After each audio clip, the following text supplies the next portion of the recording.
موسیٰ علیہ السلام نے کہا یا اللہ میرا جنت کا ساتھی کون ہے؟ اللہ تعالیٰ نے کہا فلاں قصائی، یہ گوشت بیچنے والے۔ موسیٰ علیہ السلام حیران ہوئے، بھئی قصائی میرا جنت کا ساتھی کیسے بن گیا؟ کہا کون ہے؟ کہا فلاں۔ وہ گئے تو ایک قصائی، قصائیوں کی دکانیں، گوشت، بیٹھا چوکڑی مار کے گوشت بیچ رہا ہے۔ جب وہ فارغ ہوا ایک گوشت کا ٹکڑا اس نے تھیلے میں ڈالا، موسیٰ علیہ السلام بھی پیچھے، کہنے لگے میں آ جاؤں؟ کہا آ جاؤ۔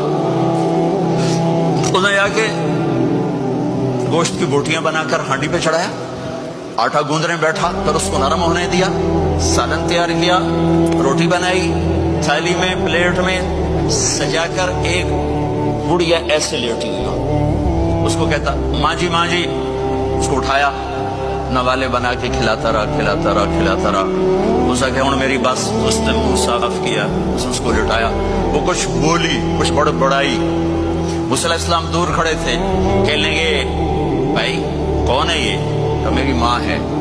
یہ کیا کہہ رہی تھی؟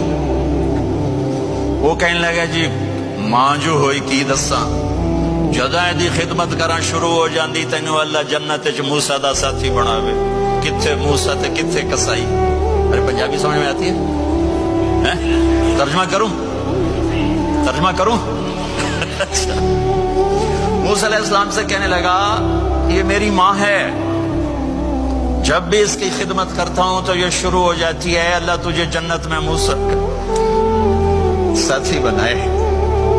کہاں موسیٰ، کہاں ایک قصائی، لیکن ماں کی دعا میں طاقت ہے کہ قصائی کو نبی سے ملا دیتی۔